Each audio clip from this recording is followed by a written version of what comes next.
you have been calling yourself a bad gardener because your dahlias start out beautiful in July and then fizzle into a tired, leafy, half-flowering mess by the middle of August, I want you to stop that right now. Put the guilt down. It was never you. Nobody ever told you what a dahlia is actually asking for. And a dahlia is asking for a handful of very specific things. And once it gets them, it turns into the single most generous flower in your entire garden. I am talking about a plant that starts throwing blooms in midsummer and then does not quit. Not in the heat of August, not in September. It keeps right on flowering heavier and heavier, all the way until the first hard frost blackens it in the fall. Armloads of flowers, enough to cut for the kitchen table every few days and still have the beds full. I have been growing dahlias for over 25 years, and I have killed my share of them, especially in the early days, before I understood what these plants really wanted. I rotted the tubers. I fed them wrong. I grew a plant as tall as me that gave me about 4 flowers, and I could not figure out why. So everything I am going to tell you today, I learned the hard way, so that you do not have to. There are 7 secrets. Get these 7 right, in the order I give them to you, and you will have more dahlias than you know what to do with, from midsummer clear through to frost. Now stay with me all the way to secret number 3, because that one is the reason most people's dahlias go all leaf and no flower. It is a feeding mistake, almost everybody makes it, and it is quietly starving you of the blooms you are working so hard for. And secret number 4 is going to feel completely wrong when I tell you to do it. It genuinely scares people, but it is the difference between a few flowers and 100, and I will explain exactly why. Before we start, do me a small favor. Drop your US state or your growing zone down in the comments below. I read every single one, and it changes some of the advice, especially the last secret, so I want to know where you are gardening. Alright, let us get into it. Secret number 1, start with the right tuber, not a tired plant in a pot. Everything begins here, and if you get this part wrong, none of the other 6 secrets can save you. So let me be straight with you, the way I wish somebody had been straight with me. Most of the dahlias sold as little green plants in pots at the big garden centers in late spring have already been pushed hard under glass to look pretty on the shelf. They are stretched, they are pot-bound, they have been sitting in a tray getting watered by a machine, and half of them are a variety chosen because it ships well, not because it blooms well in your backyard. You bring it home already behind. What you want instead is a tuber. A dahlia grows from a tuber, which is a swollen underground root a bit like a small sweet potato, and when you plant a good firm tuber, that plant comes up strong and rooted deep from the very first day. Tubers are cheaper than potted plants. They give you far more choice of varieties, and one tuber, as you will see at the very end of this video, can become a lifetime supply. Here is what to look for. A firm, plump tuber with a little bump or a pink eye near the top where it joins the old stem, the same way a potato has eyes. That eye is where your plant grows from, so a tuber with a visible eye is a tuber that will grow. Soft, shriveled, or moldy, put it back. And if you want flowers from summer right through to frost, lean toward the varieties known for it. The smaller flowered types, the ones people call ball dahlias, and the cactus, and the single open-centered kinds that the bees love, tend to pump out far more blooms over the season than the giant dinner plate types. The dinner plates are a showpiece, but if sheer nonstop flower power is what you are after, the medium and smaller ones will bury you in flowers. One more practical word here. You will find the best tubers not at the big box store at all, but from a proper dahlia grower, either online in the late winter when they take orders, or at a local plant sale in spring where gardeners sell divisions from their own clumps. That is often where you find the interesting varieties and the healthiest stock. And do not feel you have to start big. 3 or 4 good tubers in your first year is plenty to learn on. And as you will see by the end of this video, 3 or 4 is really all you ever need to buy in your whole life. Secret number 2, plant into warm soil and do not water until you see a sprout. This is the secret that saves your tuber from rotting in the ground before it ever gets going. And it is the one people fight me on the most, so hear me out. A dahlia is not a tough spring bulb. It is a tender plant that comes from the warm highlands of Mexico, and it has one thing it truly cannot stand, and that is cold, wet soil. Every single year, gardeners get excited on the first warm weekend of spring. They rush out and plant their dahlia tubers into cold ground, and then it sits there in the chilly, damp earth, and it simply rots. The tuber turns to mush, and they never even know why nothing came up. So here is the rule. Wait. Wait until the soil has genuinely warmed up, until well after your last frost date, around the same time you would feel safe planting a tomato outside. If the ground still feels cold to your hand, it is too early. The dahlia gains you nothing by going in early, because it will not do a thing until the soil is warm anyway. And now the part that people find so hard to believe. When you plant that tuber, dig your hole. Set the tuber in on its side with the eye pointing up, cover it over, and then do not water it. Not at all. Walk away. I mean it. That tuber holds all the moisture it needs to sprout inside itself, and if you water it now into cool soil before it has any leaves or roots working, you are just inviting it to rot. You wait until you see the first green shoot push up through the soil. Then, and only then, you start watering. Get this one secret right, and you will stop losing tubers for good. Secret number 3. Feed for flowers, not for leaves. This is the big one. Here it is. The secret I told you to wait for. This single mistake is the reason more dahlias go all leaf and no flower than any other. And once you understand it, you will never make it again. Picture the gardener who does everything with love. They want big, healthy, happy plants. So they feed their dahlias a good general plant food, the same stuff they sprinkle on the lawn and the shrubs, the kind that promises lush green growth. And they get exactly that. Lush green growth, a dahlia plant the size of a small shrub, dark green, gorgeous, leafy, and almost no flowers. And they cannot understand what they did wrong when they were so good to it. Here is what happened, and it is all in one word.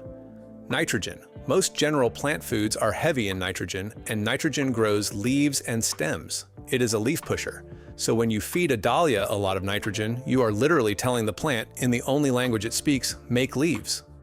And it obeys. It pours all its energy into a great green bush, and it never gets around to the flowers because you never asked it for flowers. To get blooms, you feed the other two things, phosphorus and potassium, the flower and root builders. What you want is a fertilizer that is low in the first number and higher in the next two. The easiest way to remember it, and I say this to everybody, is to feed your dahlias the way you would feed a tomato. Reach for a tomato fertilizer, something like a 5-10-10, and your dahlias will love it. Ease off once the plant is a decent size and the buds are forming, switch it over to that bloom food, and watch what happens. The plant stops making so much leaf and starts making flower after flower after flower. Same plant, same soil. You just started asking it for the right thing. As for how often, you do not need to fuss over it. A feed every 2 to 3 weeks through the growing season is plenty. And here is the timing that matters most. Go easy on the feeding early, when the plant is small and just settling in, and then once you see the buds beginning to form, that is your moment to lean into the bloom food and back right off anything with much nitrogen in it at all. Feed the buds, not the leaves, and the plant will reward you for months. Secret number 4, pinch out the top. Yes, on purpose. I know it feels wrong. All right, this is the one I warned you about. This is the secret that makes people gasp and refuse to do it, and it is one of the most powerful things you will ever do for your flower count. So trust me for 2 minutes. When your dahlia is still young, about a foot tall, with 3 or 4 sets of leaves on it, I want you to take the very top of the main stem, the growing tip, right at the center, and pinch it out. Snap it off, remove it, on a healthy young plant you paid good money for. I know. Every instinct in your body is screaming not to. Do it anyway. Here is why it works, and it is beautiful once you see it.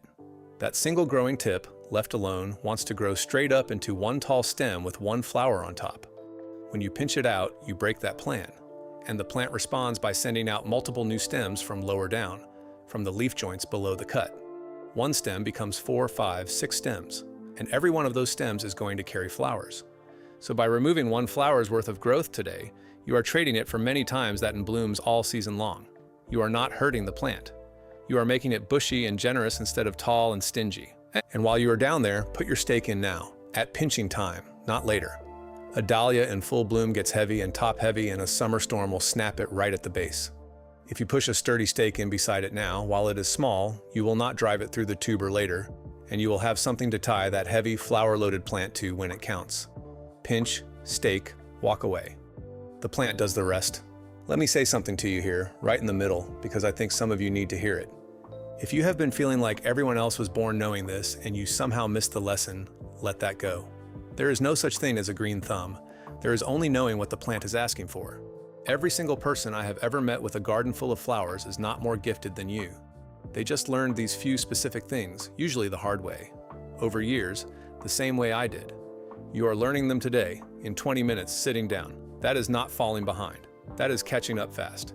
If that is the kind of plain, honest gardening you have been looking for, go ahead and subscribe before we get to the last 3 secrets, because that is the whole reason this channel exists, to hand you what took me 25 years to figure out. Now, let us keep going, because the next secret is the engine that keeps them blooming until frost. Secret number 5, deadhead correctly and learn the one thing almost nobody gets right. If Secret 4 gives you the most flowers, Secret 5 is what keeps them coming, week after week, right up until the cold shuts everything down. And there is a single trick inside it that trips up nearly every gardener I meet. A dahlia, like most flowers, has one goal in life: make seed. That is the whole point of the flower, from the plant side of things. So when a bloom finishes and you leave it on the plant, the dahlia thinks its job is done, it starts pouring energy into making seed, and it slows right down on new flowers. But if you remove that spent bloom before it can set seed, the plant says, well, I did not finish, and it throws out another flower to try again. So every spent bloom you snip off is a vote for more flowers. Deadheading a dahlia is not tidying. It is the throttle. Now here is the part that trips everybody up, and I want you to look closely next time you are out there. On a dahlia, a fresh flower bud and a finished spent bloom look almost the same from a distance. Both are round little pods sitting on the stem. People snip off the fat new buds by mistake, thinking they are spent flowers, and cut away the very blooms they were waiting for. Here is how you tell them apart, and it is simple once you know. A new bud is round, plump, tight, and round like a little ball. A spent flower that has finished and is going to seed is pointed.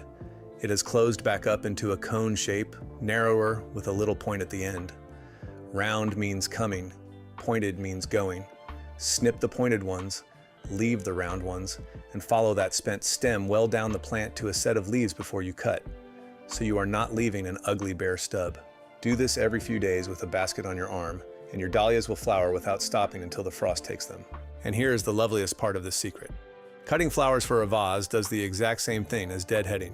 Every dahlia you cut and carry into the house to enjoy on your table is one more spent bloom the plant does not have to deal with, so it answers by making more. You genuinely cannot cut a dahlia too often. The more you take for the kitchen table, the more the plant gives you. Cut them in the cool of the early morning when the bloom is fully open, because unlike a rose, a dahlia does not keep opening once it is off the plant, and stand them straight into a bucket of water. A dahlia is one of the great cut flowers of the whole summer, and it is standing right there in your own garden, free by the armload. Secret number 6, water deep and steady, down at the base.